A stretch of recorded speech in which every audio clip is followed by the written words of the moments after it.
The ideas that gave birth to our nation are the ideas that our nation is resistant to right now, and we should talk about that all the time. In a world where narratives are shaped by corporations and gatekeepers, independent voices matter more than ever. Badlands Media brings together citizen journalists, researchers, and independent thinkers. The truth is triggering. Question the narrative. Explore the facts. It's authenticity, courage, resilience. Search for the truth others won't. It's not about being first or being right. The information war is changing. It's about being authentic. Embrace the friction. Embrace the friction. Shut the f*** up. Authentically antagonizing. Join the movement. I'm going to say how I feel. Follow Badlands Media. This is about the future. The Badlands. What are the Badlands? Explain those Badlands. That's a hell of a name.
Good evening.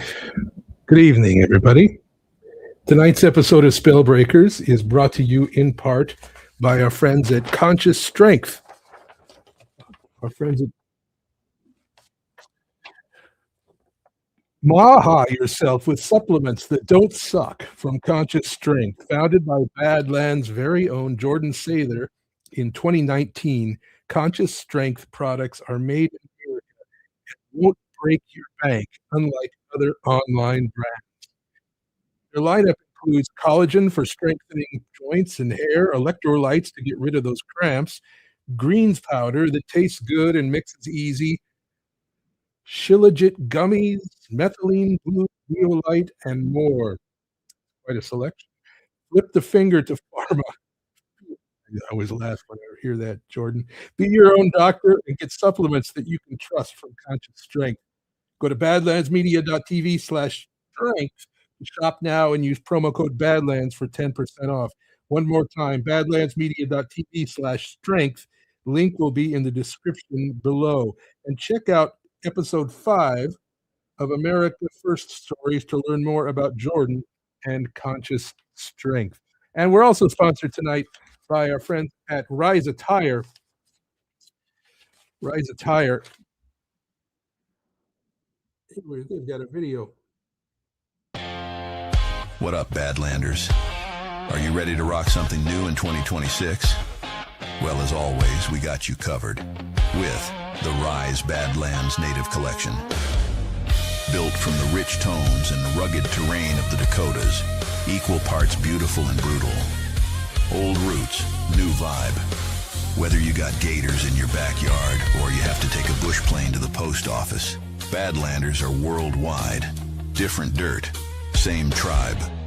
Speaking of different dirt, the ghost of base Patrick Henry designed a plan for the border wall that he actually sent to the White House. It's friggin' hilarious. Now you can get it on a shirt, hoodie, and more. And don't forget, every order throws fuel on the fire of the Made in USA parallel economy. So grab something now at badlandsmedia.tv/rise.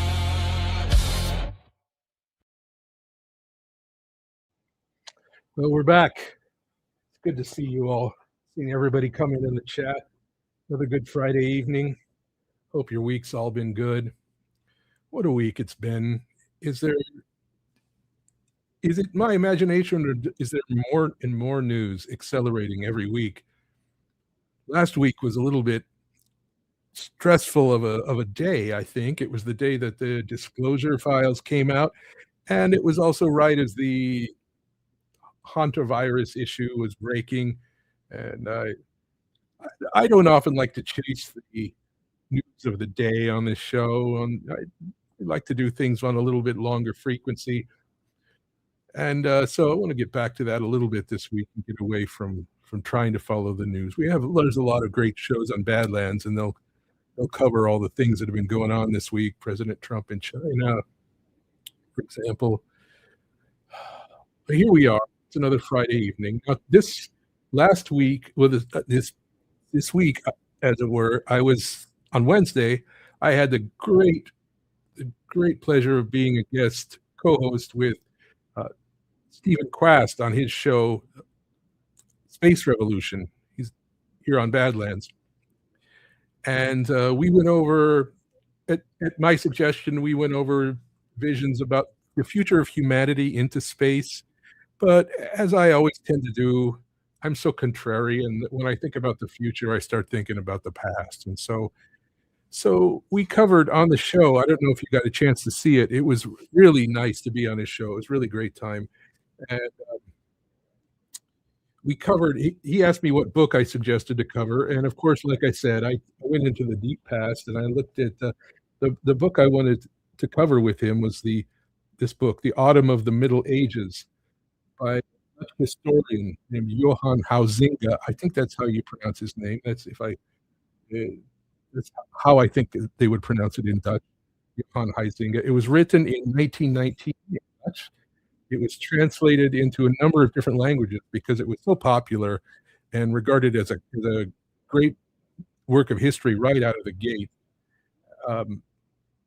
But the English translation was considered inferior, and there was a new one that came out in the 90s, and thankfully I got a hold of this edition a couple of years ago on the suggestion of this being such a great book about the Middle Ages. And so we talked about it on the show in the context of space exploration, believe it or not, and the parallels between the late Middle Ages and the 20th century. And I know we're sort of at it both times. In the late Middle Ages, they were on the cusp of modernity and the Renaissance. And now we're maybe on the cusp of something else. So before I wanted to go further, I didn't get a chance on that show to actually read any of this. So I'm just going to do a brief reading just so you get a taste of what we're about tonight and also what this book is. Just a page and a half, maybe, very brief. So let me do that. So chapter 1 of Huizinga's great classic, The Autumn of the Middle Ages, starts with chapter 1, the passionate intensity of life. The passionate intensity of life. When the world was 500 years younger, all events had much sharper outlines than now. The distance between sadness and joy, between good and bad fortune, seemed to be much greater than for us. Every experience had that degree of directness and absoluteness that joy and sadness still have in the mind of a child. Every event, every deed was defined in given and expressive forms, it was in accord with the solemnity of a tight, invariable lifestyle. The great events of human life, birth, marriage, death, by virtue of the sacraments, basked in the radiance of the divine mystery. But even the lesser events, a journey, labor, a visit, were accompanied by a multitude of blessings, ceremonies, sayings, and conventions. There was less relief available for misfortune and for sickness. They came in a more fearful and more painful way. Sickness contrasted more strongly with health. The cutting cold and the dreaded darkness of winter were more concrete evils. Honor and wealth were enjoyed more fervently and greedily because they contrasted still more than now with lamentable poverty. A fur-lined robe of office, a bright fire in the oven, drink and jest, and a soft bed still possessed that high value of enjoyment that perhaps the English novel, in describing the joy of life, has affirmed over the longest period of time. In short, all things in life had about them something glitteringly and cruelly public. The lepers, shaking their rattles and holding processions, put their deformities openly on display. Every estate, order, and craft could be recognized by its dress. The notables, never appearing without the ostentatious display of their weapons and liveried servants, inspired awe and envy. The administration of justice, the sales of goods, weddings, and funerals, all announced themselves through processions, shouts, lamentations, and music. The lover carried the emblem of his lady. The member, the insignia of his fraternity. The party, the colors and coat of arms of its lord. In their external appearance, too, town and countryside displayed the same contrast in color. The city did not dissipate, as do our cities, into carelessly fashioned ugly factories and monotonous country homes, but enclosed by its walls presented a completely rounded picture that included innumerable protruding towers. No matter how high and weighty the stone houses of the noblemen or merchants may have been, churches, with their proudly rising masses of stone, dominated the city silhouettes. Just as the contrast between summer and winter was stronger than in our present lives, so was the difference between light and dark, quiet and noise. The modern city hardly knows pure darkness, or true silence anymore, nor does it know the effect of a single small light, or that of a lonely, distant shout. From the continuing contrast, from the coloring forms with which every phenomenon forced itself on the mind, daily life received the kind of impulses and passionate suggestions that is revealed in the vacillating moods of unrefined exuberance, sudden cruelty, and tender emotions between which the life of the medieval city was suspended. But one sound always rose above the clamor of busy life, and no matter how much of a tintinnabulation, was never confused with other noises, and for a moment lifted everything into an ordered sphere, that of the bells. The bells acted in daily life like concerned good spirits who, with their familiar voices, proclaimed sadness or joy, calm or unrest, assembly or exhortation. People knew them by familiar names. Fat Jacqueline, Belle, Aunt. Everyone knew their individual tones and instantly recognized their meaning. People never became indifferent to these sounds, no matter how overused they were. During the notorious duel between two burghers of Valenciennes in 1455 that kept the city and the entire court of Burgundy in extraordinary suspense, the great bell sounded as long as the fight lasted. Laquelle fait idiot à oïr, which is hideous to hear. That's medieval French. It says Châtelaine. Sonner le foi, faire le foi, which is what the ringing of the alarm bell was called. How deafening the sound must have been when the bells of the churches and cloisters of Paris pealed all day or even all night because a pope was elected who was to end the schism. or because peace had been arranged between Burgundy and Armagnac. All right, just the opening there. I like the passage there about the bells, especially as contrast to our modern cities. And if you go to Europe, in some places, in some towns, Holland, for example, stayed there a while back and got to know that, wow, the bells ring of these churches on a regular basis, and it's still a part of modern. Anyway, let me just share my screen. I'll say hello to everybody. Hello to everybody. I see people in the chat. So happy to see you. I see we have Una T with $5 Rumble rant about the bells. Yes. That reminds me of my favorite poem, The Bells, Poe by Edgar Allan Poe. Yes. That's how I know what the word tintinnabulation is, that it was in Huizinga. The tintinnabulation of the bells, bells, bells, bells, says Poe. In Poe's poem, it's almost like the bells are driving you crazy. And there's some of the great lines in there. And the people, oh, the people, they that live up in the steeple. It's like people living in the steeple. Poe is a madman genius. Okay. So, all right. Thank you, Una T. Thank you, all of you, for coming by tonight.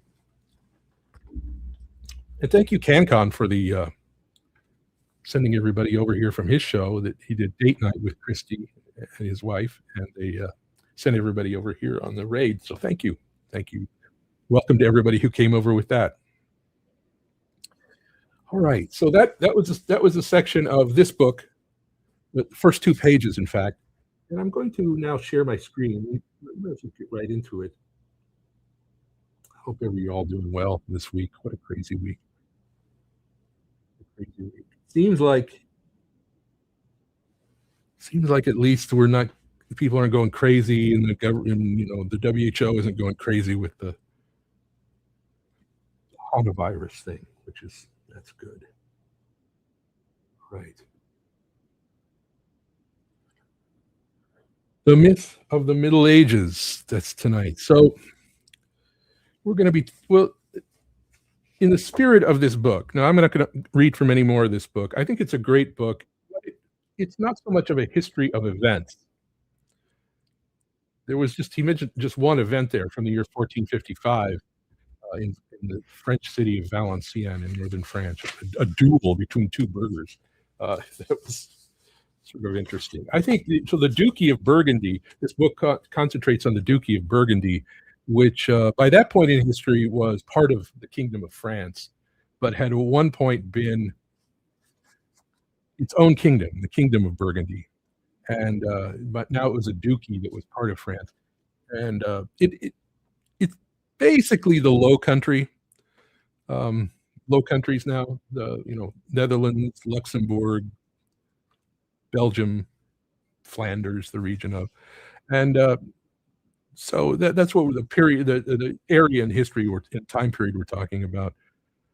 I've heard it said that that time period in that area, if you want to know like the real version of Game of Thrones, you're sort of looking at maybe something like that area. A lot of power struggles, nobles fighting each other for power. All right, so the period of this book then is the late Middle Ages, the autumn of the Middle Ages, which is, we could say that's around 1375 to 1475. And we'll get to this in a minute. How do we define the Middle Ages? How do we define what comes after it? How to before it? We're going to talk about that. So there's the book, and there's PDFs available online, but some of them are the other version that's not as good a translation. All right, so when we're talking, what is the Middle Ages? What are we talking about when we do that? Everybody, you might have an idea of it, but let's just talk about what that means, first of all. Let's introduce the term the tripartite division of history, the threefold division of history into 3, which is sort of our big picture of Western history, Western civilization. And it was coined in the 1685 by a German historian, Christoph Solarius, in a book, Universal History Divided into Ancient, Medieval, and New Period. So we've got division into 3. So we had antiquity. And what is antiquity? Antiquity is the world of the ancient civilizations, Egypt, Mesopotamia, but also classical Greece and Rome, the classical period, including the Roman Empire, basically at least until the Western Roman Empire fell around the year 500, and then maybe extending a little bit onward. And then we have modernity. Now, the word modernity makes you think of something contemporary, but in a broader term, modernity basically means everything from the year 1500 onward, basically from around the time of the exploration of the New World, basically from Columbus. 1492, that's only 8 years before the year 1500. And so at the time, historians in modernity were very fascinated with antiquity, and they were very fascinated with their own time, modernity, and how it was connected to antiquity. And this whole big middle period of about 1,000 years from the year 500 to 1500. Well, what do I call that? Well, I'll just call it the Middle Era. So the word Middle Era, if you take the Latinized version of that, that's the word medieval. Medieval, when we say medieval era, that's almost redundant. Medieval by itself means Middle Era. So it's like the Middle Era. So that's where that word comes from. So Middle Ages and medieval period mean the same thing. They mean exactly the same thing. But we're going to look at tonight a couple questions, and then we have this other term called the Renaissance. The Renaissance. What's the Renaissance? The Renaissance is the time at the end of the Middle Ages and going into modernity.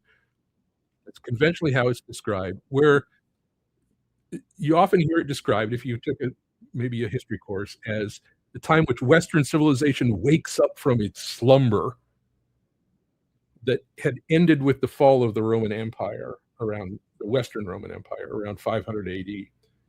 And then the Eastern Roman Empire finally ends around 1500 AD. And so now you have all the Roman Empire gone. And then we have modernity sort of waking up from that. And then civilization, in view of a lot of the modern historians, was then somehow resuming from the classical era after this long period of the Middle Ages. That's sort of a summation. And maybe a lot of us have that idea too. But we're going to examine a couple questions, because tonight's the myth of the Middle Ages. Obviously, we're going to talk about how some of these are misconceptions. So we didn't get into any of this on Quast's show. On Quast's show, I think we're going to do another show in a couple weeks, but we're going to go forward into modernity on his show. But here, this is sort of like a companion show. So we're going to look at a couple questions. We're going to look at, if there was a Renaissance, when was it really? If civilization really woke up from its slumber, when was that really? And also, there's a question we'll get to. It'll take the whole show to sort of come back to this.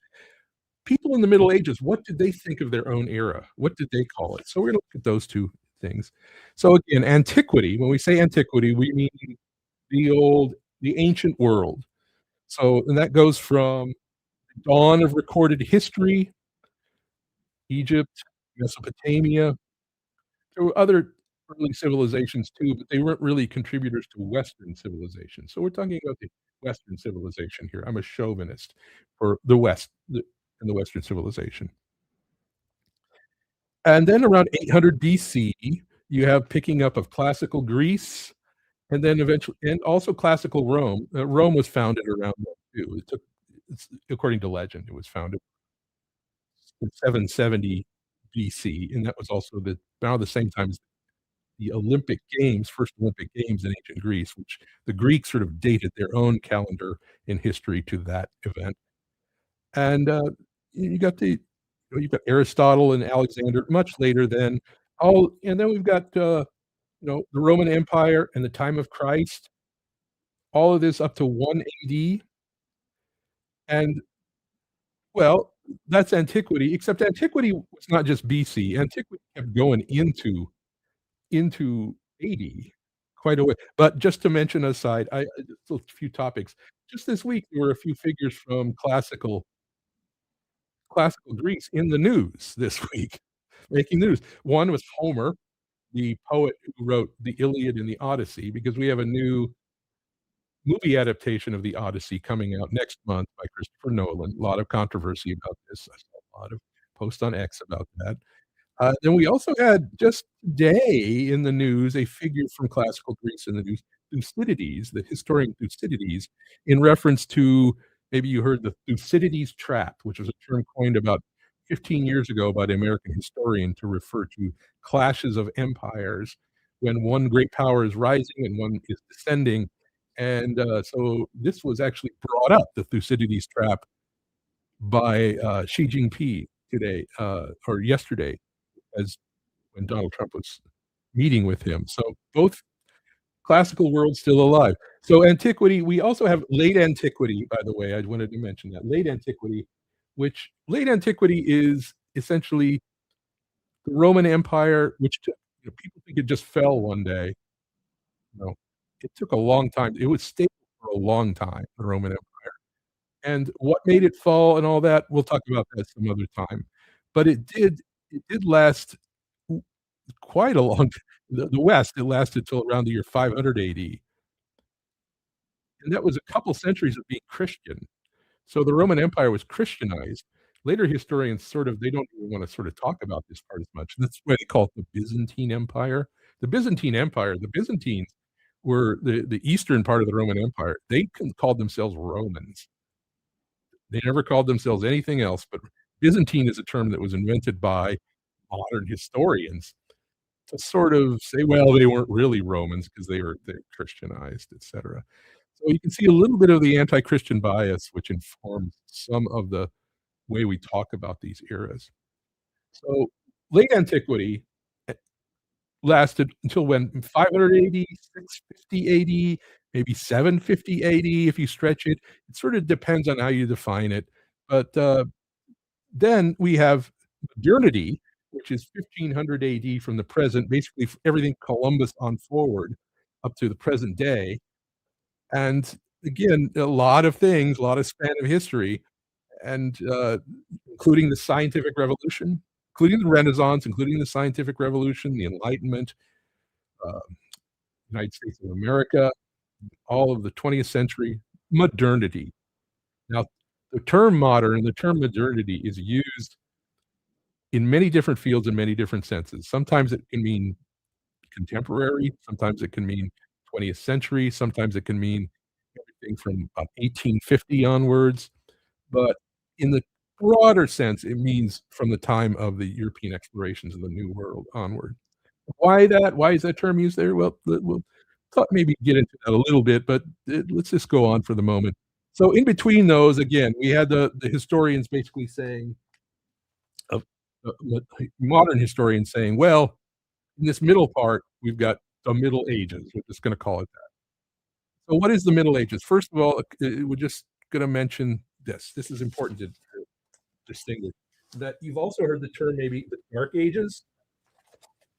The Dark Ages. So the Middle Ages is not the same thing as the Dark Ages.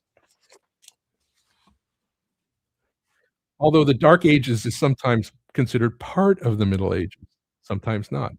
So the Dark Ages were the period in time of Western history right after late antiquity, right after the Roman world sort of, especially in the West, sort of petered out. And the Roman Empire no longer had any authority in the West. And then we have about 3 centuries we call the Dark Ages. So what are the Dark Ages? The reason they're called the Dark Ages is, well, is that we just don't have history from then. We don't have recorded history from that time period, except later accounts we have. It's dark. So was it dark because it was a benighted time full of misery and oppression and no civilization? And yes, the Roman Empire did disintegrate in the West, in Western Europe. But there's a lot of myths about the Dark Ages too. But we're not going to talk about those tonight. We'll just say that there was an interruption of Western civilization from the classical world. And it started around 650, 700. We'll get into why. We're not going to talk about why that happened tonight. That'll be for another time. But that civilization in the Western world, picks up again strongly around the year 1000. 1000. In some sense, when the year 2000 came, Western civilization was 1,000 years old at that point. And you can actually say that's when the real Middle Ages begin, is the year 1000, and that the Dark Ages is the period between late antiquity and the Middle Ages. Some people even put the Dark Ages in with late antiquity. It's a matter of definition. These are just terms, right? They're just terms, but they help us understand things. So it's not like, let's just face it, the term medieval has a certain connotation, does it not? When you say something is medieval, you often mean, that it's the medieval era was a time of universal ignorance, superstition, oppression, poverty, unrestrained brutality, tyranny, disease, hopeless injustice. Right? So that's often what we mean when something's medieval. We mean that. Um, well, maybe those apply to the Dark Ages, but the Middle Ages after the year 1000 is actually a little bit different. It's quite a bit different.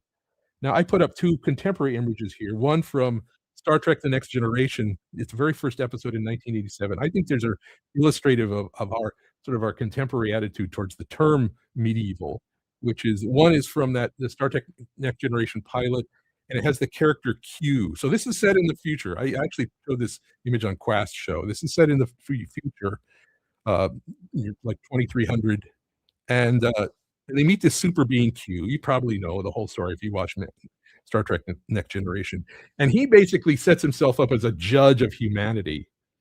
It's sort of like the way we all criticize Western civilization now. We're supposed to, it's so horrible and oppressive, all this. But Q was sort of doing that for Picard and the crew of the Enterprise and saying, I'm going to judge you. I'm going to put you human beings on trial. And to do that, he adopts. He looks like a Burgundian nobleman from the late Middle Ages, right? In Huizinga's book. So this character Q, he comes up with a medieval setting to really put the thumb screws on humanity and say, here's I'm going to show you at your worst, and that means the medieval era, right? And then you've also got, of course, everybody could hardly not think of the movie Pulp Fiction and the famous line by Ving Rhames where he says, "I'm going to get medieval on your ass," meaning what? He's going to get very brutal, torture, because that's what the medieval era means. It means brutal, torturous stuff. So that's Quentin Tarantino's version. Now I want to talk about another. From rest of the show, we're going to talk a little bit about an article that I did mention on Quast show, but we didn't really talk about it much. And it's written by an Australian historian, mathematician, sort of a very interesting guy, James Franklin. And he wrote an article in 1982 and published it in a magazine called The Renaissance Myth. He talked about the myth of the Renaissance. So the official story is this medieval era was all this time of brutality and benighted ignorance and superstition and all this. And Christian, of course, it was Christian, right? So, and then we sort of woke up from that nightmare. Humanity, the West, woke up from the nightmare, and we had the Renaissance. We were able to then have a time of when we resumed the classical world and all of its virtues and all of its art and literature and all this, and that's called the Renaissance. That was a term that was we'll talk about where that term came from. But and I'm not going to read. It's a great article online if you search for The Renaissance Myth by James Franklin. If you want to, and I'm just going to cite a few passages from it. But this is how it begins. This is the history of ideas the history of ideas, he says, is full of more tall tales than most other department of history. Here are 3 which manage to combine initial implausibility with impregnability to refutation. That in the Middle Ages, it was believed that the world was flat. So, okay. Sort of a pertinent topic for some people now in Badlands. That medieval philosophers, that's one. This myth that people believed the world was flat. That medieval philosophers debated on how many angels could dance on the head of a pin. That's another one. It's basically to say, this is how ridiculous medieval philosophers were discussing trivial and absurd matters that, of course, are religious in nature. And then number 3, Galileo revolutionized physics by dropping weights from the Leaning Tower of Pisa. None of these stories is true, and no competent historian has asserted any of them. but none shows any sign of disappearing from the consequences. So that's how he opens up. And then he goes into it. So he focuses on a character from history who was probably the greatest philosopher of the Middle Ages, Thomas Aquinas, who lived in the 1200s, the 13th century. So 200 years before the time of this book, over 200 years before the start of the Renaissance.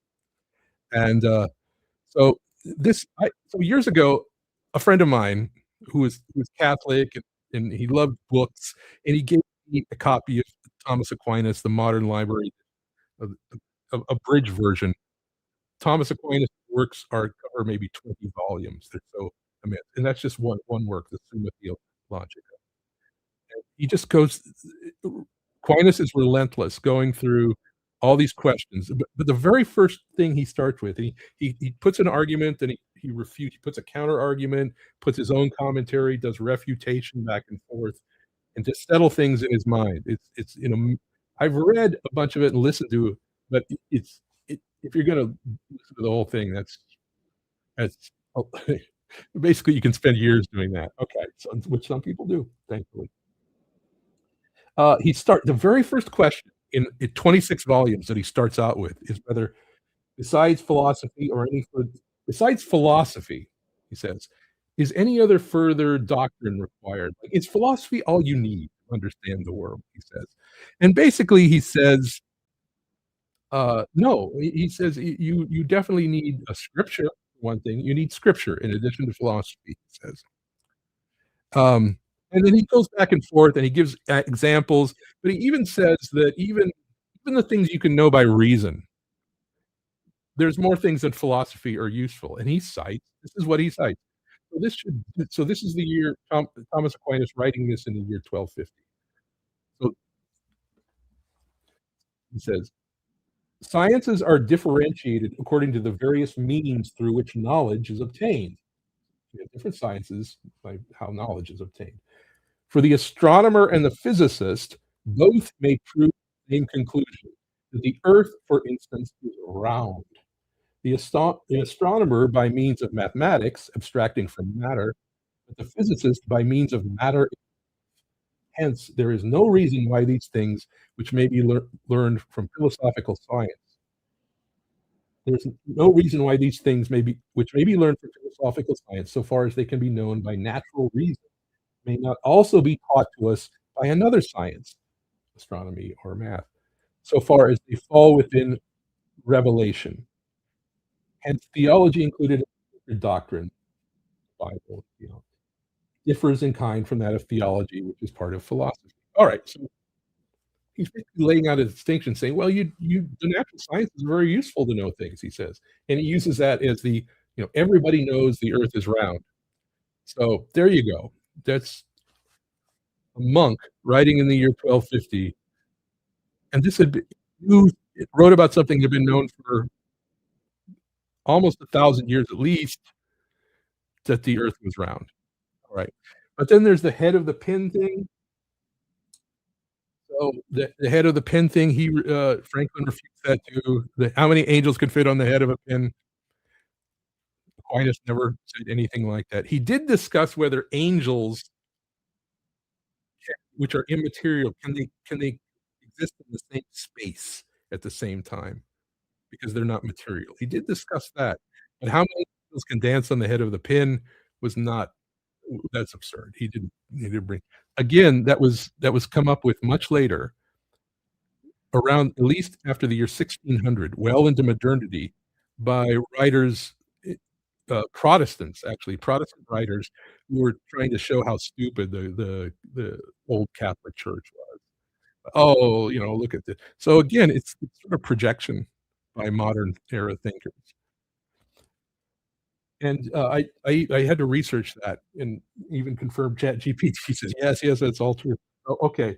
The elements of the Renaissance myth are familiar enough. We'll get to Galileo here, which I'm sort of embarrassed about because I did tell my students when I was teaching physics at the University of Texas, I used to tell them Galileo did that, dropped them things from the Tower of Pisa. And now I'm like, oh, it really isn't.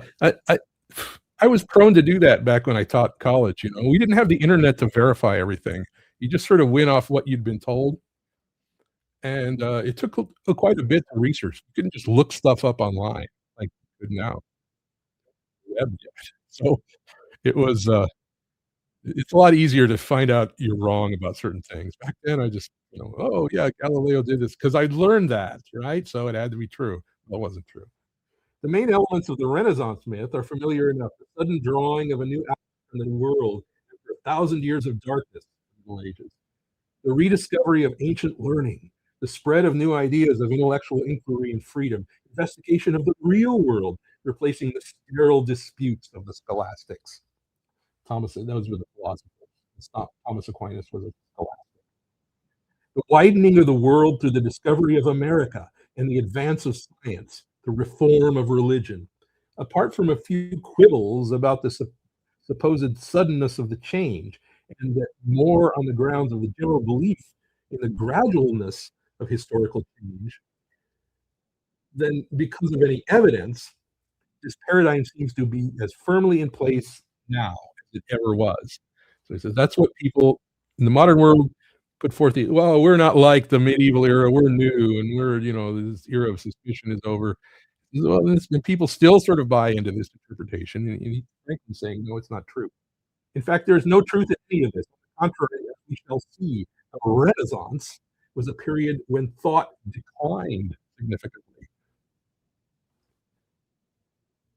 bringing to an end a period of advance in the Middle Ages. So that's what I love about Franklin's essay. It's a counter thesis.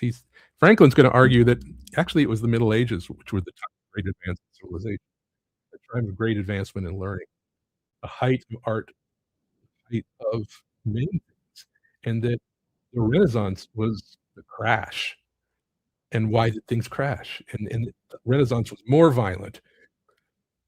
That basically progress in literature, philosophy, and science, yes, science, stopped for maybe 150 years during the Renaissance. And wow, that's absurd. The Renaissance was a great time of thought, right?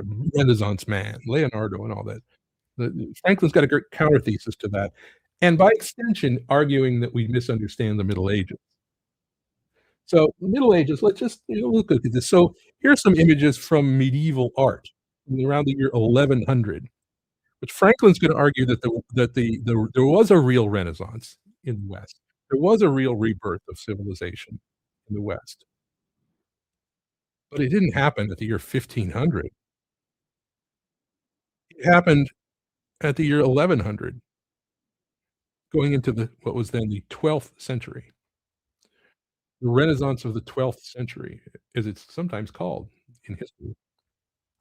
So let's pick up at the start of the 12th century, around the year 1100, that we have. These are some images from around that time. We should just say, let's be clear. What are these? These are.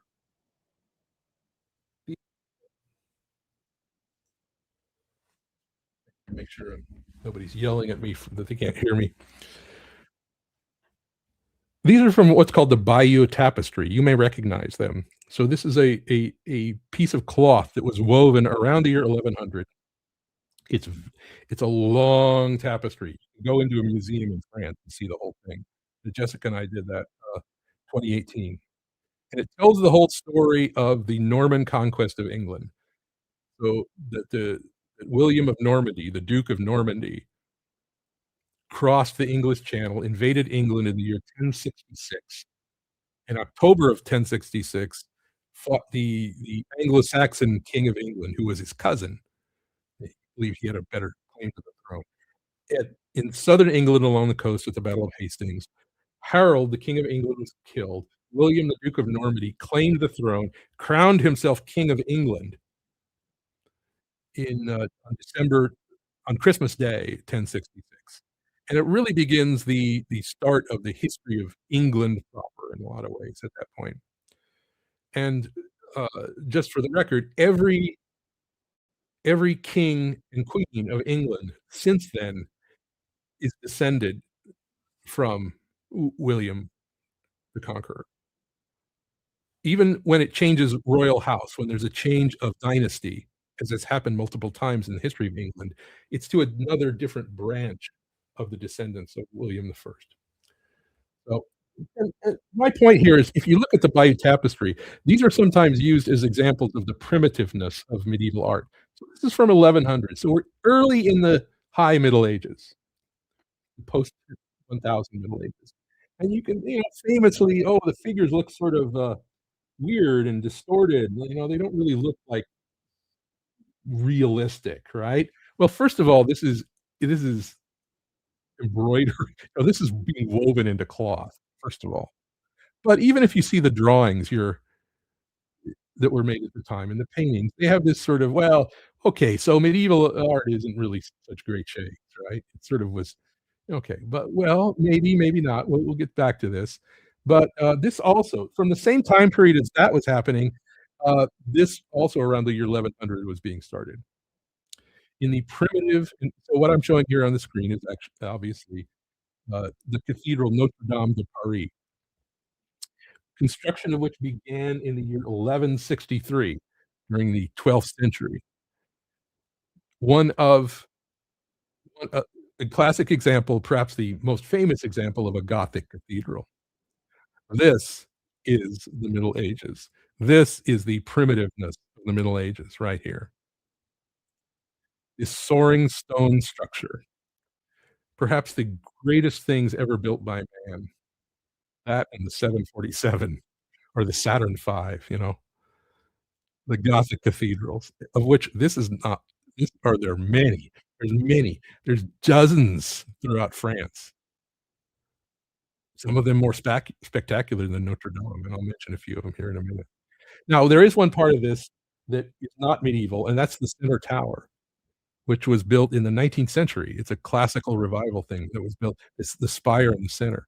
And when Notre Dame burned and the roof burned, the 800-year-old timbers, the center spire collapsed, but the rest of the structure held up that was built in the 12th century.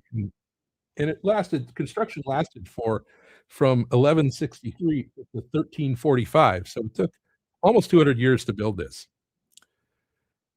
So that's the Middle Ages.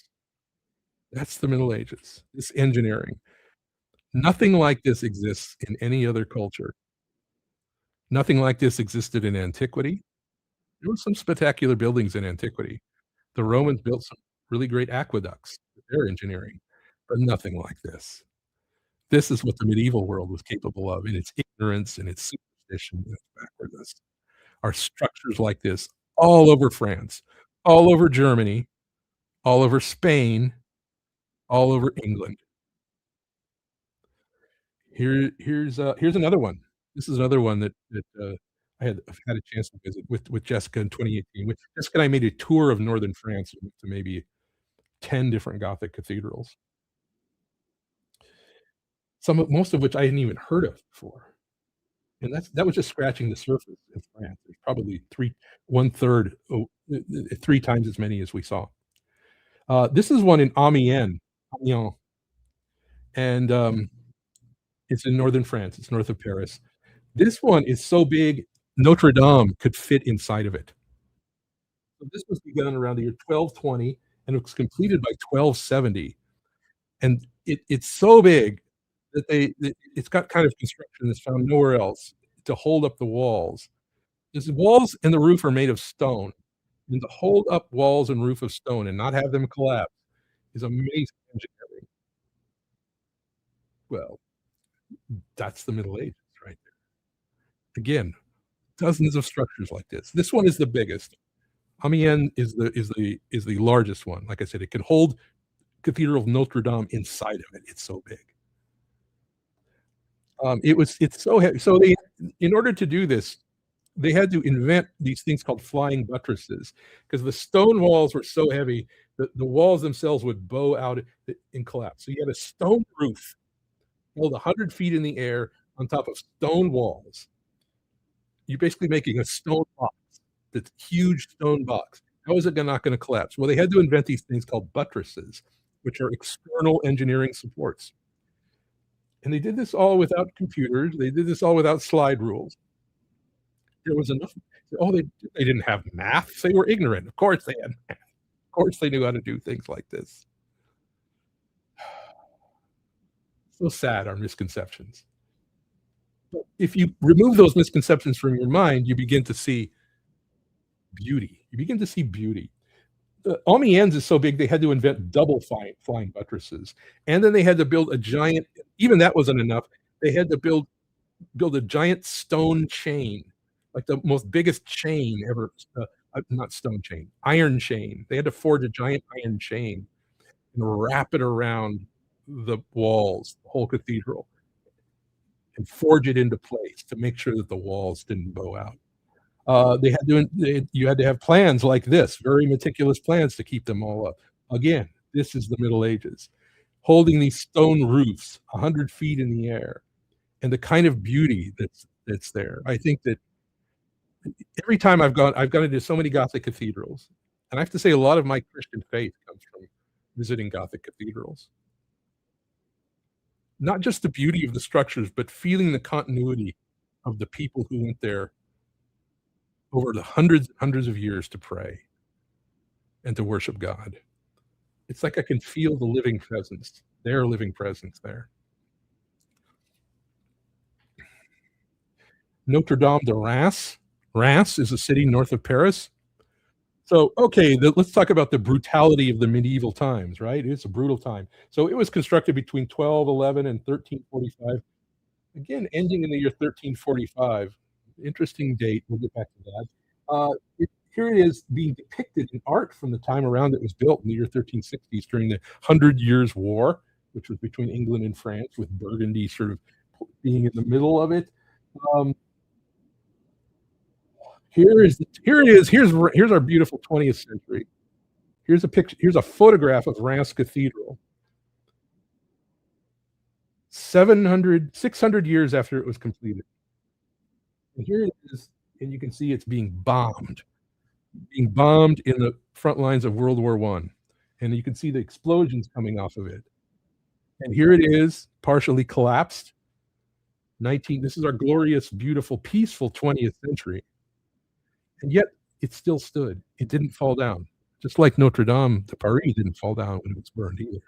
That's how well built these structures are from the primitive medieval era. Not just beautiful, but engineering marvels. Chartres Cathedral is another one, maybe considered the most beautiful one. It too burned, by the way, in the 19th century and didn't collapse. And of course, there's the stained glass windows. Another great, beautiful thing. Some of these date from later than the medieval era because they would be broken. A lot of stained glass was destroyed in the French Revolution and had to be recreated because the French Revolution, was very enlightened time. But you can't mention the Gothic cathedrals without mentioning a chapel, a palace chapel that was built in Paris in the 13th century, around the time of Thomas Aquinas. And I didn't even know this existed until I took an art history class. I audited an art history class while I was doing my dissertation at the University of Texas. And I got to this and I said, I'd never heard of this, but I have to go see this. So I finally got a chance to see this last time I was in France. And this is called Sainte-Chapelle, Holy Chapel. It was built by under the reign of King King Louis IX in France in the 13th century. And you can see it is basically the entire walls are stained glass. That's how good the engineering was in the medieval era. Is that the roof is stone. You have these stone pillars, but it's so well built that they could pierce the entire walls. You could get rid of most of the walls and just put stained glass there. Much like we have glass boxes now for skyscrapers, because we have steel. We could build these glass skyscrapers because we could make steel frames instead of frames of stone masonry. So in the Middle Ages, they were able to do the same thing. A little bit more beautiful than most glass skyscrapers now, though, you might say. And it's an amazing place. Here's a picture of King Louis IX, basically gifting the Holy Chapel. There's some, and the medieval art, the human figure is not quite up to what we would call realistic, but we'll get to that in a minute. That we have, by the way, Louis IX is St. Louis, of the city of St. Louis. So he's There's St. Louis, Louisville, and Louisiana are named after 3 different Louis. The oldest one being Louis the Ninth, and that's St. Louis. Another one, Bayeux Cathedral. That's where it's the same Bayeux as the tapestry. And now we'll come back full circle to these human figures here. So let's talk about the medieval human figures here. Oh, those aren't so realistic. We want more realistic art, don't we? Don't you want that more? So yeah, and then the 21st century especially, we love our realistic stuff. So let's take a look at some 21st century illustrations. Let's put them up beside it. So look at these old medieval. Look, they've got funny arms and faces and stuff. They don't really, because they didn't know how to draw human figures. And on the right, if you can see it, we've got 21st century stuff that's super popular in illustrations right now, especially anything involving tech. This is a style called corporate Memphis. Everybody hates it, except illustrators. They love this, the wiggly arms and the blank. Nobody has any faces. So I ask you, which is more advanced, the Bayeux tapestry or corporate Memphis? And you might object and say, well, the illustrators of today, they could draw realistic stuff if they wanted. To which I say, prove it. I don't believe they can. I think they do this because this is all they can do. That's how retarded our current state of art is. All right. But let's wipe out this whole thing that the medieval era didn't have realistic human figures. This is the work of a famous painter, muralist from the late 1200s, early 1300s, named Giotto, you may know. And Giotto, I think everybody really recognizes now that Giotto, living in the high Middle Ages, invented realistic human portraiture, or reinvented it from first time since the classical times, when they had realistic human sculpture. So this is just a little bit after the time of Aquinas. Again, the high Middle Ages. I think even art historians now say, yeah, really, the Renaissance style of painting really began in the Middle Ages. Here is Giotto, but it's not just that, it's also perspective, the laws of perspective. Here's Giotto from a mural showing how to make 3-dimensional perspective, something that wasn't invented till the Renaissance. The backwards medievalists didn't know about perspective. Well, they sure as heck did. Here it is. This is from a chapel in Italy, in Padua, by Giotto.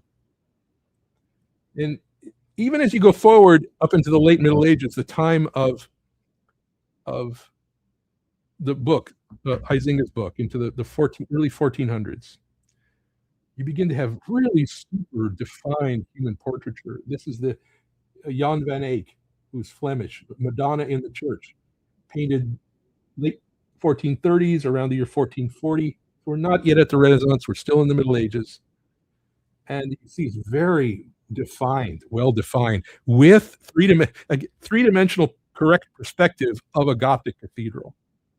And this brings up a point about Renaissance art and why modernists from later times, especially after the Protestant Reformation into the 17th century, really looked down on medieval art, is because it was just too Catholic and too Christian. It's like, we got to get away from that. It's so repressive.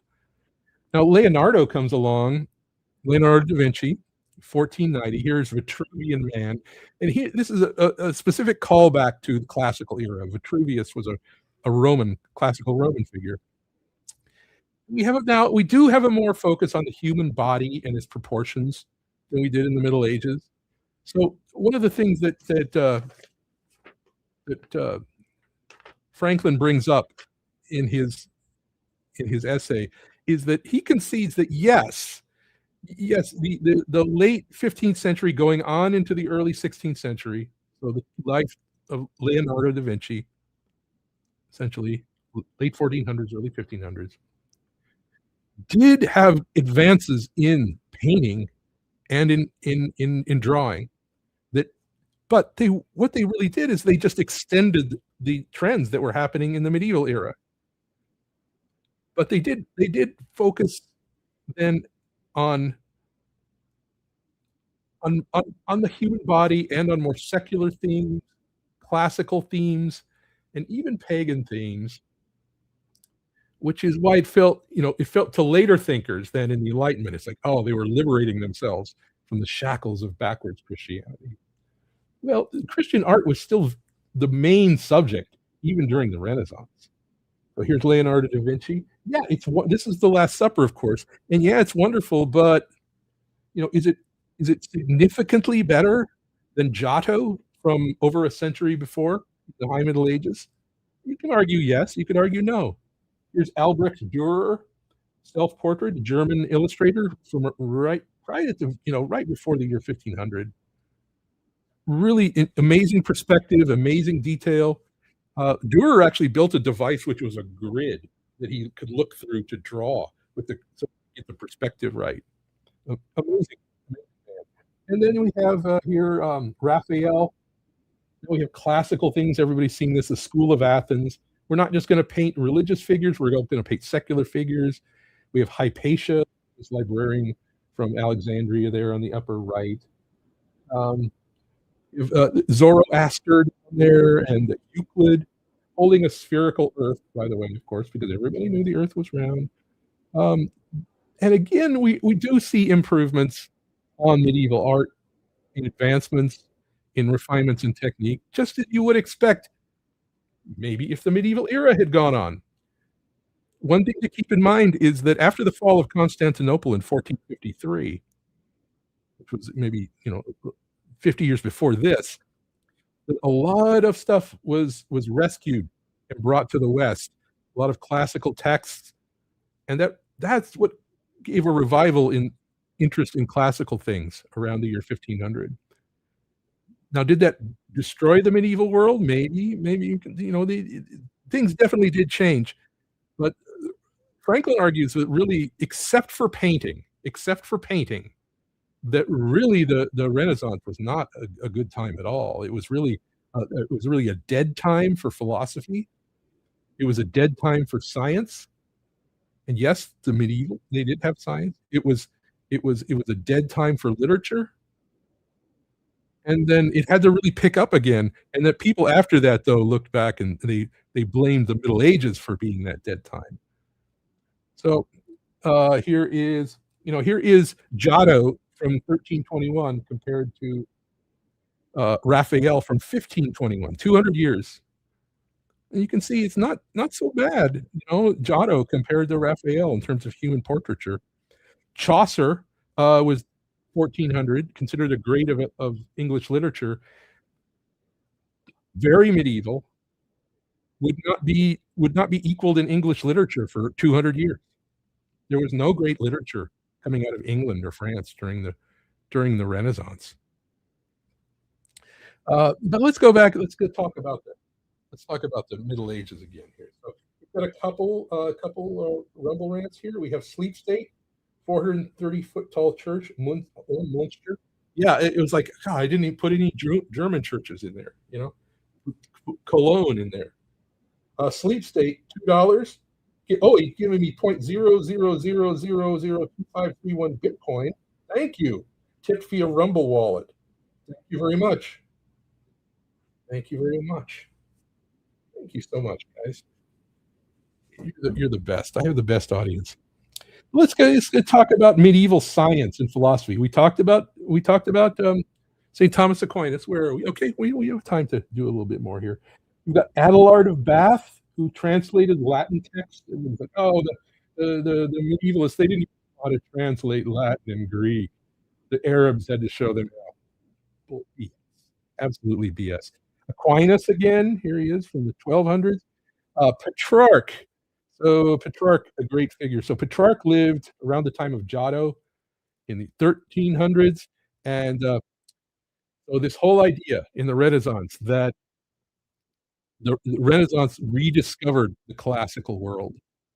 And that's what revived Western civilization. Do you know who really came up with the idea that they were living in a time of revival of the classical world? It was Petrarch.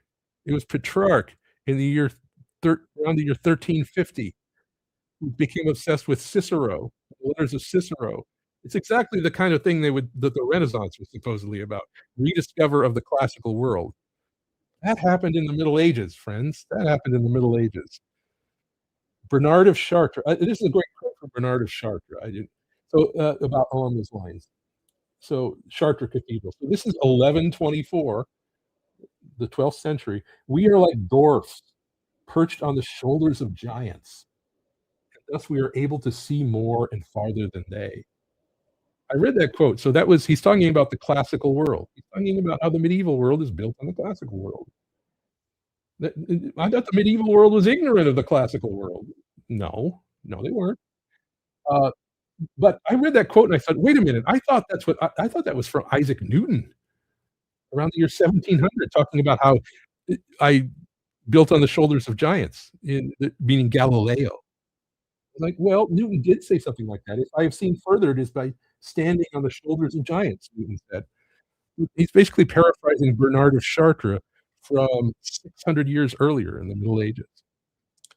Middle Ages did have its brutalities. Joan of Arc burned at the stake at the end of the Middle Ages, during the war between Burgundy and France. You have, and these are some of the figures we're most obsessed with now. You had Vlad Tepes, Vlad III, the Prince of Romania, Prince of Wallachia, actually part of Romania. Vlad Dracula. Vlad the Impaler. He impaled the invading Turks on stakes. Oh, that was very brutal. Well, he's regarded as a hero in Romania for saving it from conquest by the Turks. And if you look at the other lands the Turks conquered, like Greece, go ask the Greeks about what the Turks did while they occupied Greece for 500 years. And how they there's basically no worse brutal time. The stuff you hear about American Indians, how they tortured each other in the worst ways, they cooked each other over a spit, that kind of stuff. Imagine that, but with children, and you've got what the Turks did to the Greeks. So, is it so bad that you had a savage ruler defending Christendom against that? Okay, but medieval ages. Come on, Matt. There's got to be things about the Middle Ages that. Well, what about this? Maybe you saw Braveheart, and you heard about jus prima noctis, or the droit de seigneur. So that appears in Braveheart. Now, I love Braveheart as a movie. So Braveheart is a figure from around the time of Giotto and Thomas Aquinas. It's the Scottish Revolt, around the year 1300. William. And I liked the movie. I saw it when it first came out, and I like it. I love it. But there's a scene in there that's just purely fabricated, and how it fabricated from what?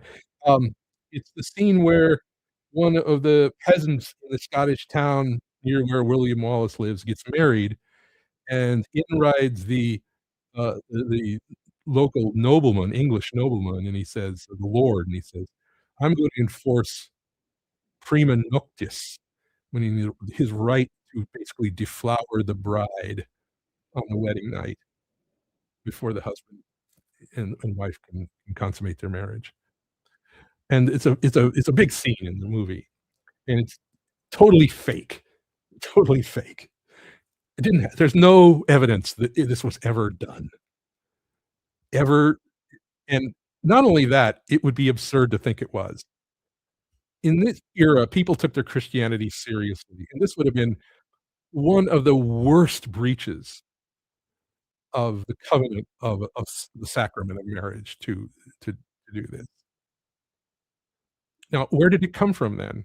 Well, it came from, of course, after the Renaissance, from imaginative rationalists who wanted to see the medieval era as benighted and regressive. So, I'll forgive Mel Gibson this because he's done a lot of other cool things. What about chastity belts? Surely those were Middle Ages. Nope, no evidence that they were ever used.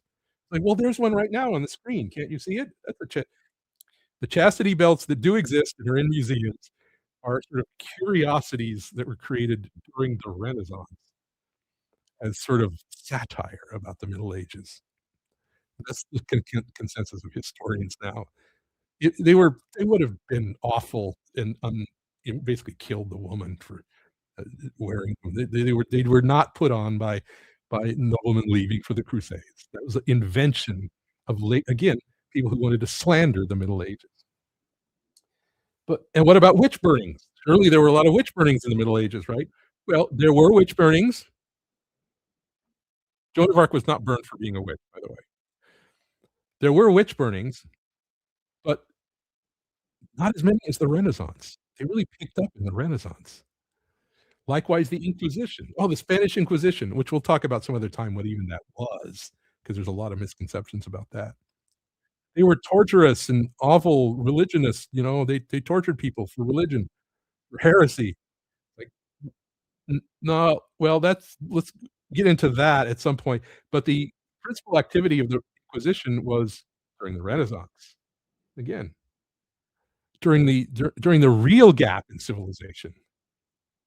But people didn't have any fun in the Middle Ages. They didn't have any time for fun. They just had to work and work and work.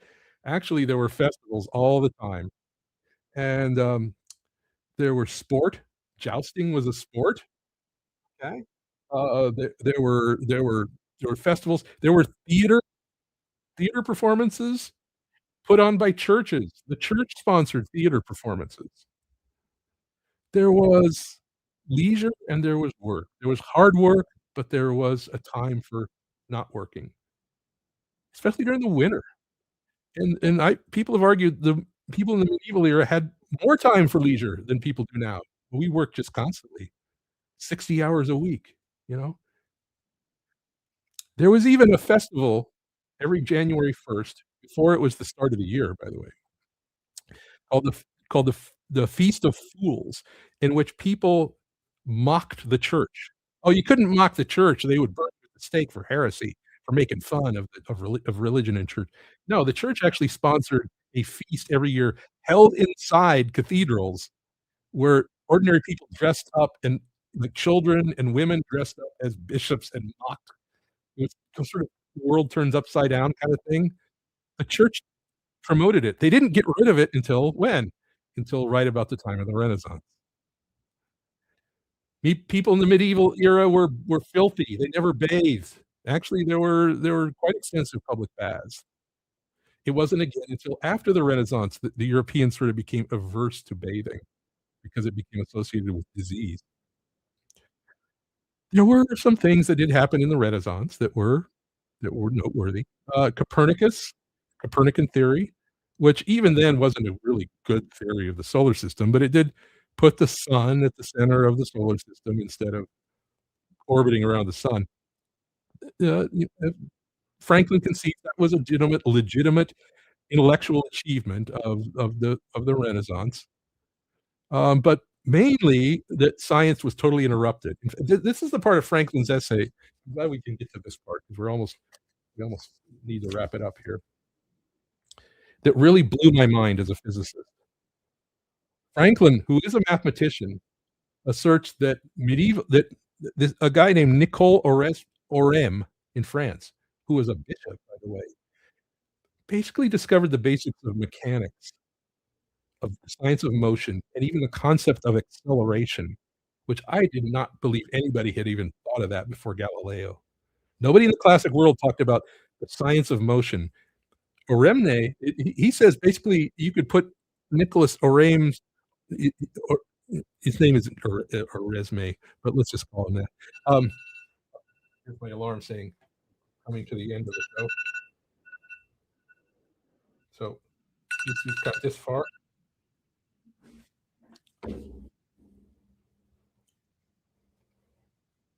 Nicole Oresme. So he basically discovers the basic mathematics of mechanics around the time 300 years before Galileo.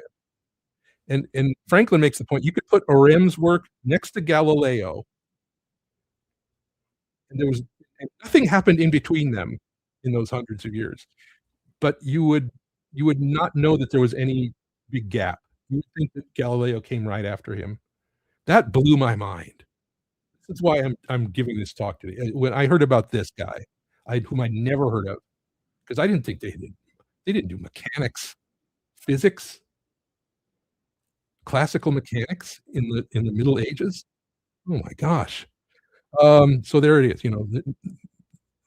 hundreds of years, but in reality, all you would think that there was no interruption. But that was the Middle Ages.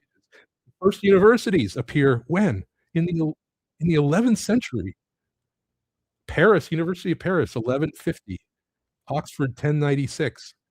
Most of these are founded in the Middle Ages, not the Renaissance. William of Ockham, the great logician, Middle Ages. There was even a pope who did scientific experiments, set up a scientific laboratory, and was a mathematician.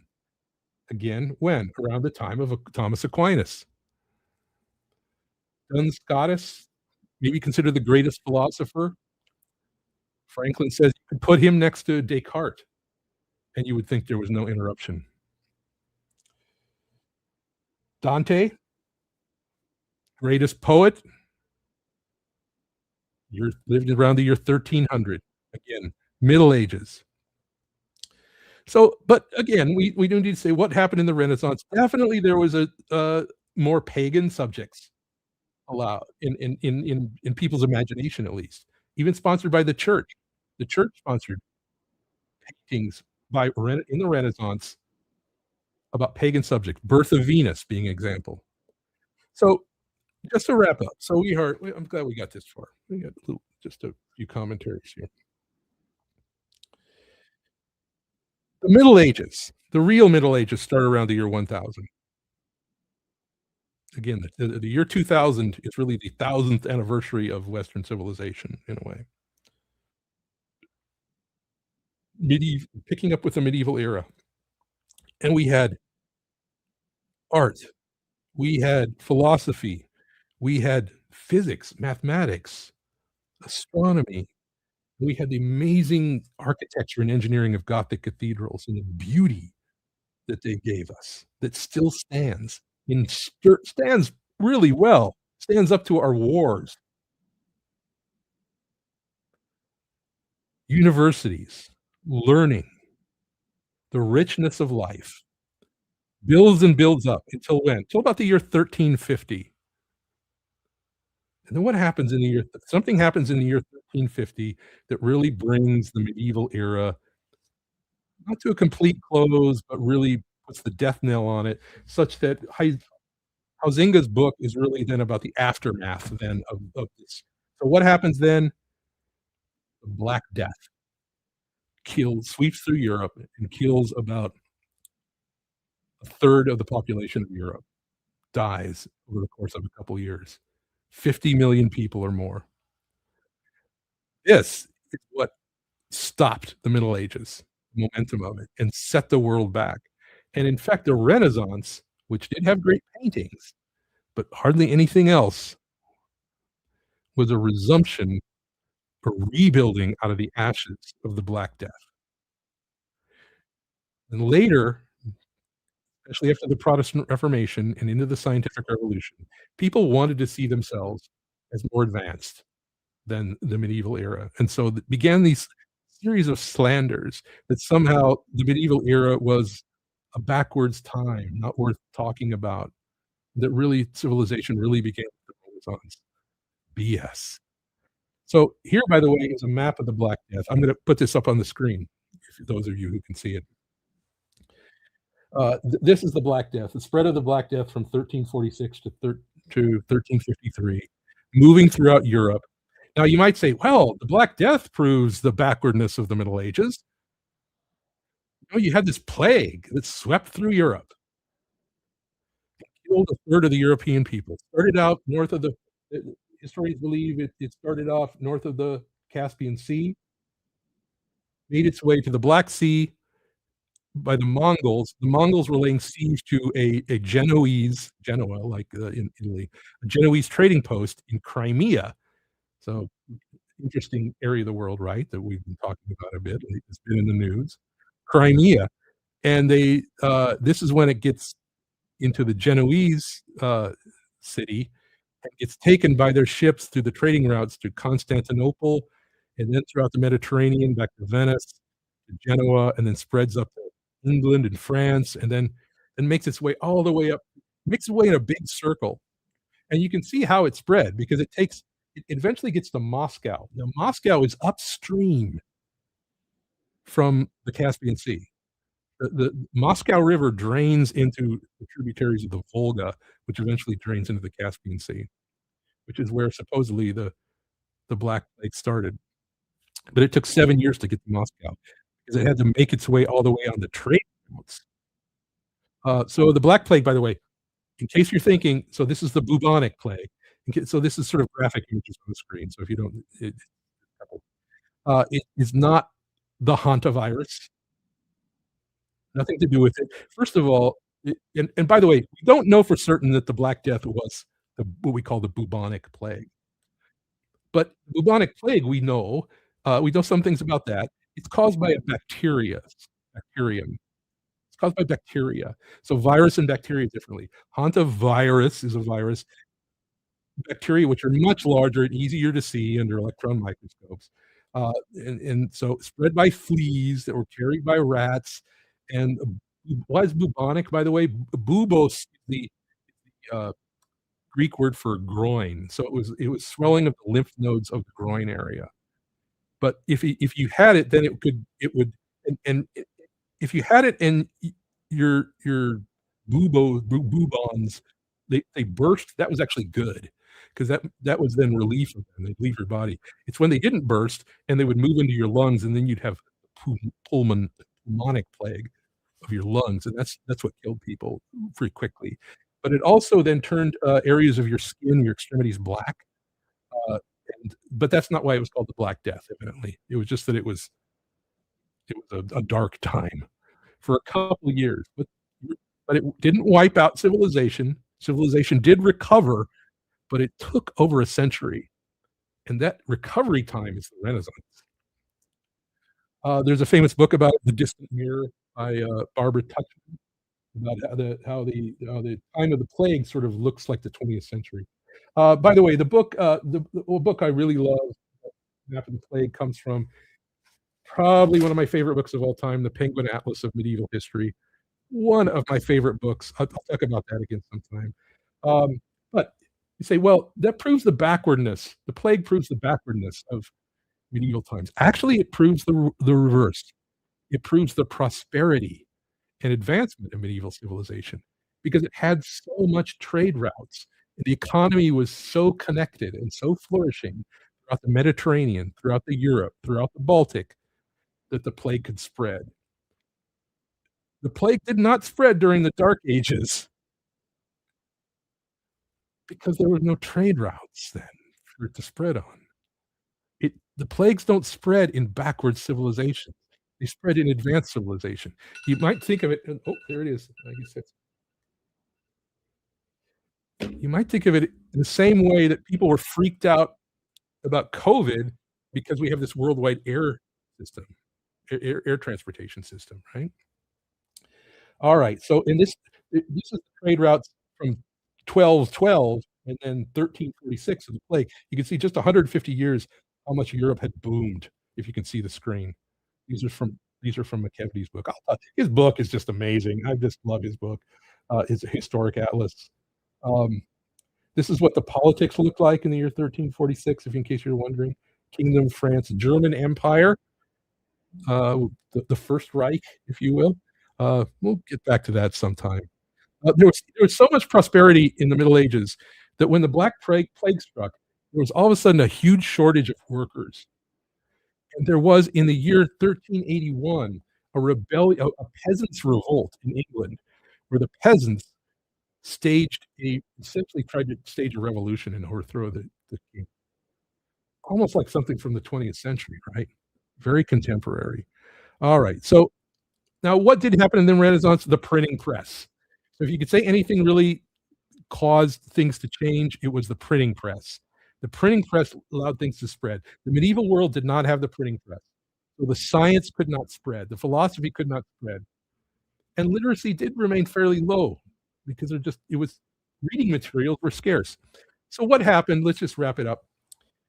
Anti-Christian bias by later secular thinkers. So this is the point Franklin makes. One of the reasons we think the Renaissance was so great and advanced is because there's an over-reliance on paintings, because we can look at paintings and see how beautiful they are. It takes a lot more time and effort to read the philosophy, to read the science, to read the literature and see the lack of progression there. But the paintings are so visually stunning that it fooled us into thinking, and still fools us into thinking the Renaissance was not the gap in civilization, but was the rebirth. The rebirth happened in the Middle Ages. And there was a lot of just ignorance of medieval science, including by me. There was, the broadening of the subject of art in the Renaissance to include classical and pagan subjects, a great acceleration of culture due to the printing press, especially in the sciences, math, and philosophy, and in European thought due to the discovery of Americas. And finally, we can answer the questions. We can finally answer this. And then we're going to raid only lands after I do a few, wrap up the sponsors. How did the scholars in the Middle Ages refer to their own era of history? For this, we can go to Petrarch. In the Middle Ages, during the height of Christian civilization in Europe, they called themselves the moderns. E-moderni.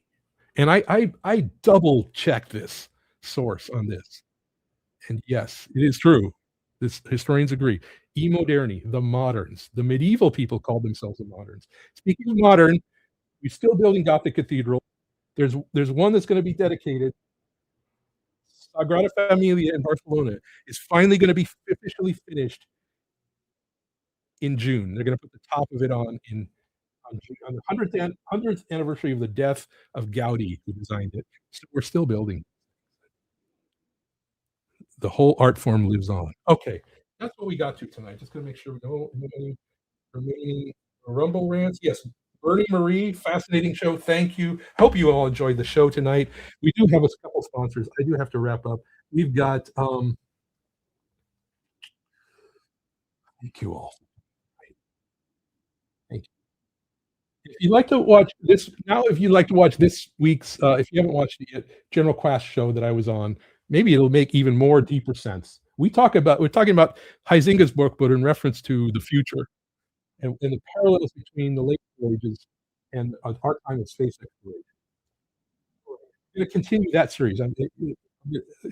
He's going to have me back on, and we're going to continue on from there into the scientific revolution. So thank you all for coming tonight. And so tonight's episode of Spellbreakers is brought to you in part by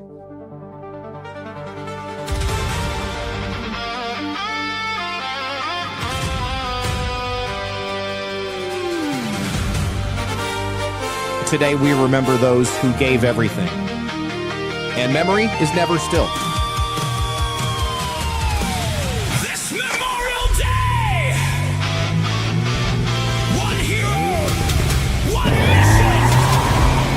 To deliver softness to America!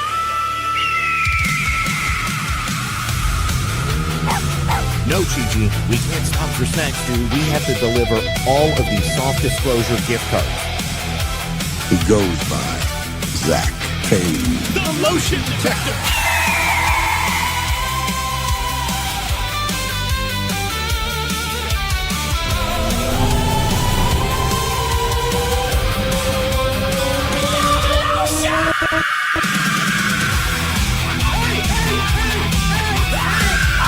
Hey, stop fighting over the beer brush.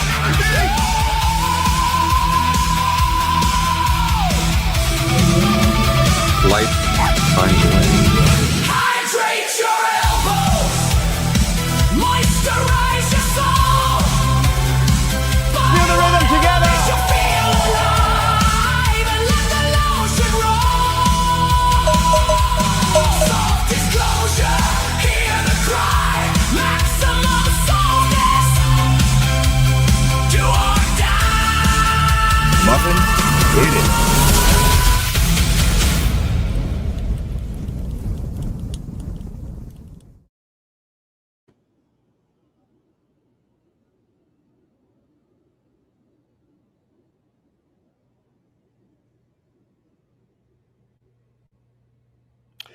All right, make sure to come to Gart at Deadwood. We're gonna have a great time there. June 25th through 28th. I'm gonna be there. 14 other hosts there. Go to badlandsmedia.tv/events. Get your tickets, virtual tickets if you can't make it. And now we're gonna rate Holy Lands. I will see you over there. Thank you everybody for coming tonight.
Hello.